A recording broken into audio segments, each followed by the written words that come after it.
Terima kasih. Sebelum saya masuk ke teori Heckscher-Ohlin, saya akan memperkenalkan nama saya, Yohanes Ricardo Seran, NPM 1216-0168, Program Studi Agribisnis. Teori Heckscher-Ohlin adalah teori yang dikemukakan oleh Eli Heckscher dan Bertil Ohlin, yang dikembangkan pada teori keunggulan komparatif David Ricardo. Teori ini membahas dasar keunggulan komparatif atau keunggulan bidang teknologi dan faktor produksi yang dipengaruhi faktor endowment atau pemilik faktor produksi suatu negara dan faktor intensity atau teknologi yang digunakan saat produksi, di mana teori ini memprediksi pola perdagangan serta jumlah produksi berdasarkan faktor produksi suatu negara.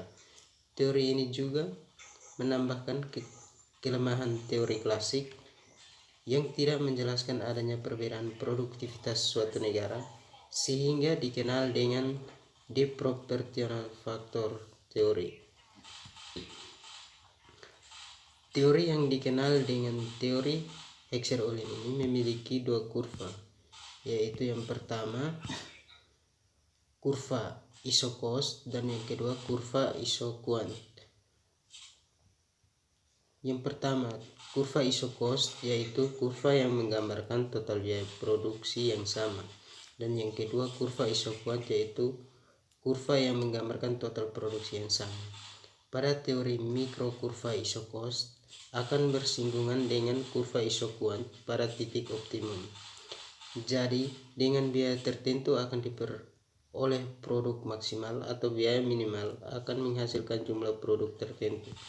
Dalam teori Heckscher-Ohlin ada juga spesialisasi, yaitu pemaksimalan faktor produksi seperti tenaga kerja maupun kapital atau faktor pendukung untuk menghasilkan jumlah produksi yang sesuai untuk kegiatan perdagangan internasional antar negara.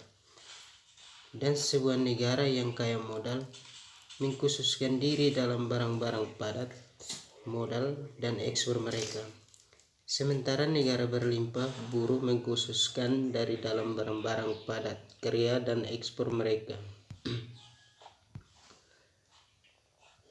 Selanjutnya, manfaat teori Heckscher-Ohlin ada 4, yaitu yang pertama, memperjelas teori klasik yang belum dijelaskan secara rinci sehingga bisa memahami penyebab perbedaan produktivitas.